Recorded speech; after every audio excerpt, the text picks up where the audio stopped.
I think the science around hydraulic fracturing continues to evolve. We don't know a lot about the subsurface. To date, as far as these studies go, not a lot of systemic connection between hydraulic fracturing and instances of contamination, although we've had a few instances of contamination. In the last year, one study in particular looked at the heterogeneity in well depth across the US.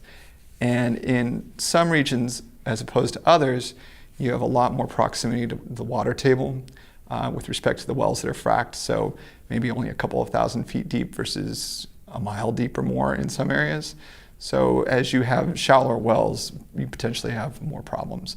And in fact, the instances of contamination in Pavilion, Wyoming, Parker, Texas, and Dimock, Pennsylvania have that kind of characteristic where the wells were relatively shallow. What we've seen is that we have cement and casing failures in about 1 to 3% of wells that are hydraulically fracked.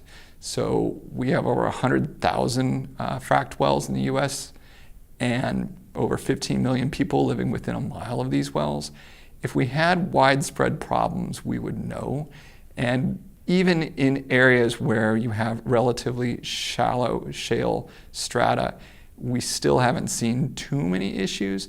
The argument that the paper made, this is Jackson 2015 in the July issue of Environmental Science and Technology, they argued that in these kinds of settings where you have relatively shallow fracking going on, that you may want to take additional safeguards, have better follow-up, and perhaps a different permitting structure so that you avoid any problems. The latency question definitely is on the minds of the people who study hydraulic fracturing and the fate of the fluids that are injected. So it varies from well to well, but about 50% of the fluids injected remain in the subsurface.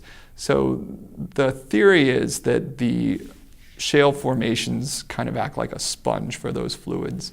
There's some concern, though, that over time that you could get migration of the fluids away from these strata and towards groundwater.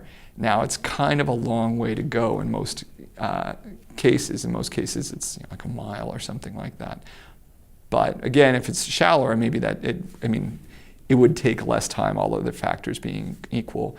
The theoretical studies around this, however, trying to look at models and different parameterizations of these models that would suggest that we have a problem, by and large, don't find that we should be totally worried. Now, all of that said, we know very little about the subsurface of the Earth, even though we know a lot.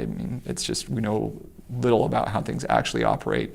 We don't have good ways of monitoring these flows of these fluids. We don't know what's happening to them.